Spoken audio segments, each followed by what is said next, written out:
Okay, I'm here today because we're gonna learn how to sink metal into a bowl form. And you have to know how to sink before you do raising, because you can't start raising a piece of metal when it's flat. It has to have a curve to it. But also you can sink pieces into a hemisphere and make a bowl form. And so that's what you guys are gonna be doing, is making a bowl form, and then we'll be enameling the inside of it. I'm gonna do a traditional round one just for the process, but this can be done as an oval piece. It could be done as a square piece.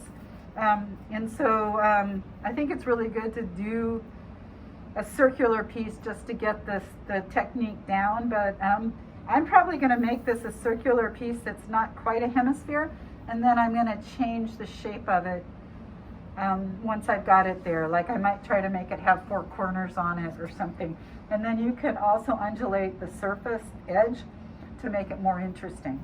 But I have this piece.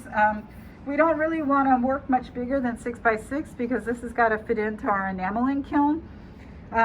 So this is a 6-inch disc, and what I'm going to do now is just show you the way that you find center. Is you go from corner to corner, and I'm using a pencil, but you could certainly use your scribe. And now I've found center. And I'm just going to use these dividers, and I'll scribe a line with it. I got the measure and I realized I did 5.5, so really I only need a 2 3/4, right? 1/4. I mean 1/4. Wait. No. No, 3/4. 3/4. Sorry, it's early. Math.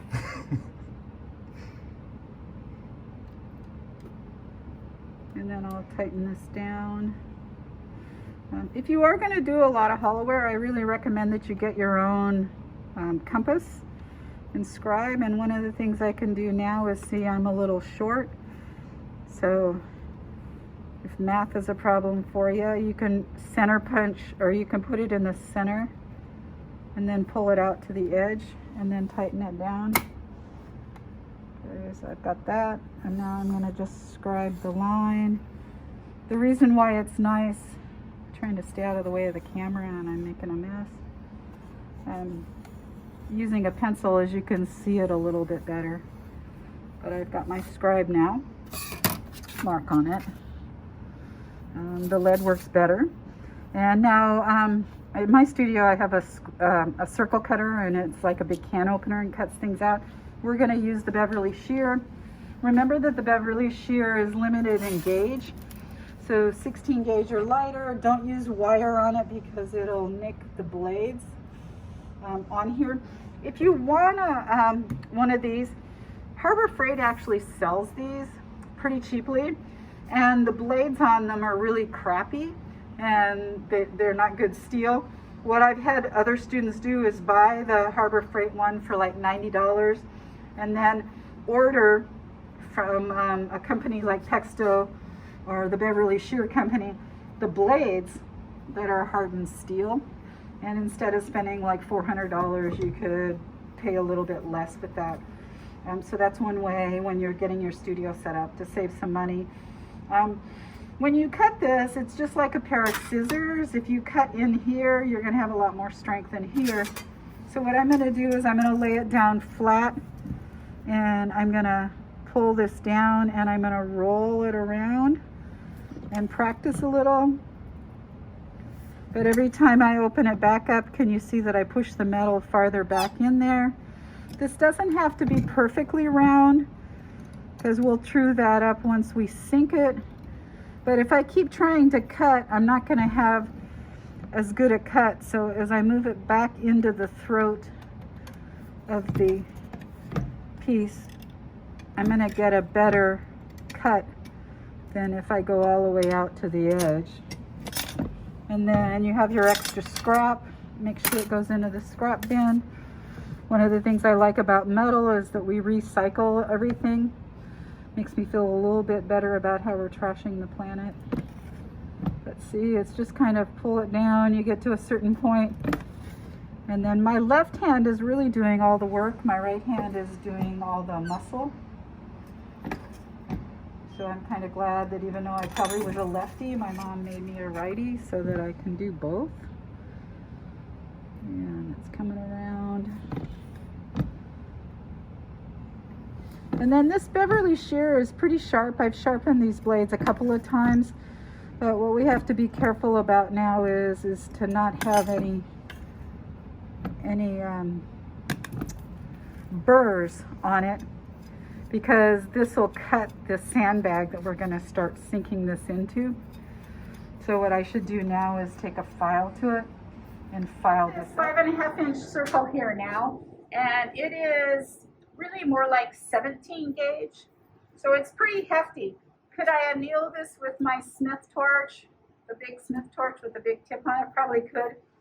But here in the studio we have what we call the dragon, and we're going to anneal it just because it's going to happen faster, and you're going to, with the dragon, you're not going to have hard and soft spots. If you are going to use a smaller torch, ask me and I'll show you. You just have to really make sure that you get everything up to that annealing temperature. Remember, the annealing temperature is 1200 degrees. With copper, it's kind of a dull cherry red. I kind of think of it looks like Bing cherry. It can get really bright red, and that's not really what you want, because it's going to make the structure of the metal expand, and then you're going to have more trouble putting a finish on your piece. So getting the right temperature is really critical. This is an annealing pan that has pumice rock on it, and I could just lay this down here and anneal it, but what I like to do is to take and prop it up, because then the heat, this doesn't absorb heat and it happens faster. When you start getting a bowl form, you're going to want to anneal it with the bowl sitting upright, not down, because the edges would be not as heated there. So this is our dragon. It is actually natural gas and compressed air. This is the gas. This is the air. And to turn it on, you go either way. I have a tendency to pull it down, but it can swing both ways. Lift it off here. This used to be the one that I used in my studio, and I donated it to the school because it's so friggin' heavy. I'm actually using a weed burner with propane. We can't use propane here at school, so the natural gas is our option. I'm going to turn the gas line on. Remember, the gas line, when it's parallel with the hose or the pipe, is on and perpendicular is off. That's exactly the same as your gas line at your house. If we have an earthquake, get outside, turn off your gas line is really a smart thing to do. This is the compressed air. I'm going to turn it on, and this is going to be about 10 pounds of pressure. And this is starting to leak a little bit. I asked Harold at Hansen & Miller if he could repair it, and he can't. But it's really only leaking on the air part, and I think it's because there's a crack in it. So I may think about trying to weld it. But I'm going to go ahead and light it. Always use your striker. Remember, the gas comes out and it goes up, so if I'm down here, it's not going to light. I need to be right up on top.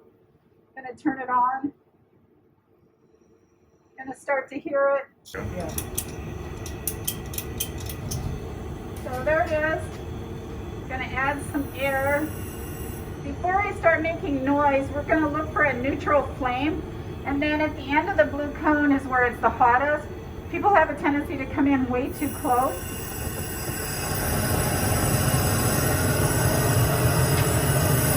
But the hottest point is here. We'll go in here and you're going to lose your heat. I'm going to turn this up a little bit more. And I'm going to come in.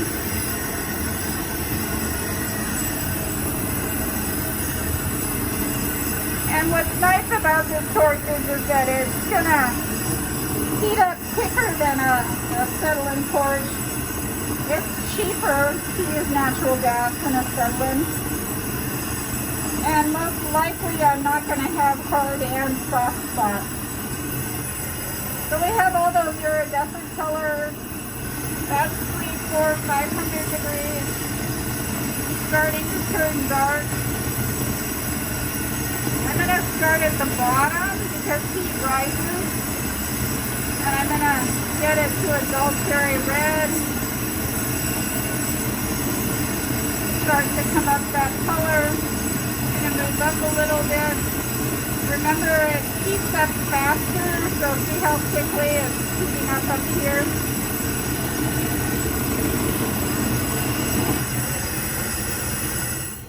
And then turn the air off and then the gas. And then because this does leak, I would like every student to have them do the first annealing and learn how to use this. But in between using it, we're going to turn the air and gas off just for safety. I can quench this in a bowl of water, but I like to just take it and lay it down on the cement and let it suck the heat out, and then it can go into the pickle. If you don't have a studio that has a cement floor, I just recommend that you just set it off to the side and let it air cool. When you start forming pieces, I find, unless it's sterling silver, I find that if I throw it into the water, it warps a little. And because I do spinning, it then doesn't fit back on the pattern as well. So I've gotten in the habit of air cooling things. People will tell you you have to quench certain metals to get it to be soft. I work with copper, yellow brass, bronze, commercial bronze, and I've never noticed a difference between quenching it or air cooling it. But I like not having it twist, and I like it fitting back on my form better. So we're gonna let this cool for a few minutes, and then we'll go ahead and put it in the pickle. And what we're using here is a garbage can, a roasted garbage can with a basket in here to drop the pieces into. You can see this is quite blue. We don't have the luxury of being able to heat this like we had at the UW, but so it's going to take a little bit longer for it to pickle. That said, when I'm working with a piece that I know that I'm going to texture or patina and it's not going to be shiny, I will just let this cool and I'll wipe off all the oxides I can, and I'll just form it without pickling it. There are other people that would just go, oh my God, don't do that. Well, if I'm working in silver, I would pickle it. And then the thing you want to make sure is that you're not leaving copper residue on the hammers and the stakes. And I'll talk about that when we get to that.